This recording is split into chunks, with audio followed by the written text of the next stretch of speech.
professor of history at Yale University and recent president of the American History. Well, Jonathan Spence is the public face of Chinese history in the United States. He's the Sterling Professor of History at Yale University.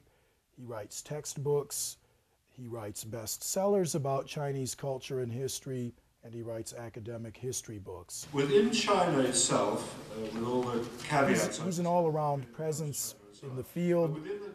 He's a tremendously gifted lecturer and writer on top of his scholarly skills. So he's sort of seen as what we might call a public intellectual, while being a dyed-in-the-wool scholar as well. We also brought in two scholars to serve as moderators at the conference, Professor Edward Chen and Professor Cheng Li, in order to comment on the main speakers and to raise some issues and bring out and expand on some of the comments made by the regular speakers.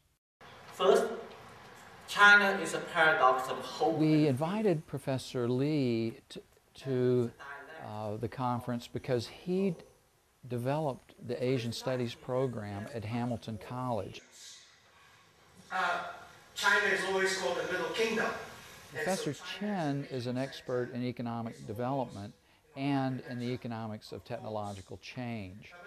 So he was able to elaborate and expand on two of the main speakers of the conference and bring out and sort of focus on some issues that they raised as part of their remarks.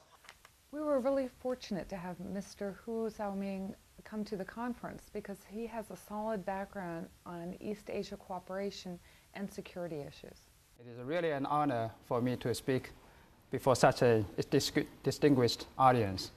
One thing that Councillor Hu brought to Lafayette, which I thought was really beneficial for the students, was this notion that China is working with countries around the globe, not just the U.S. So he spoke at length about China's attempts to forge alliances with Asian nations. There's a sense in China of a search for some type of direction, a moral direction. Mr. Pomfret was talking very much about the past. He's really focused on the future, and that he recognizes, as the organizers of the conference recognize, that the emergence of China is one of the most important issues of our time, and how we come to understand what's behind the development of China and their ultimate goals and ambitions is very important to the future of the United States. I think is very much pertinent.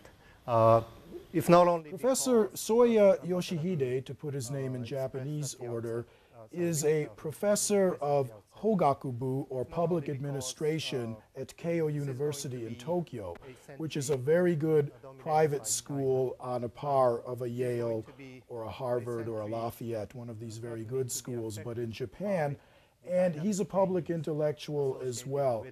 The developments in China as well as its vicinities.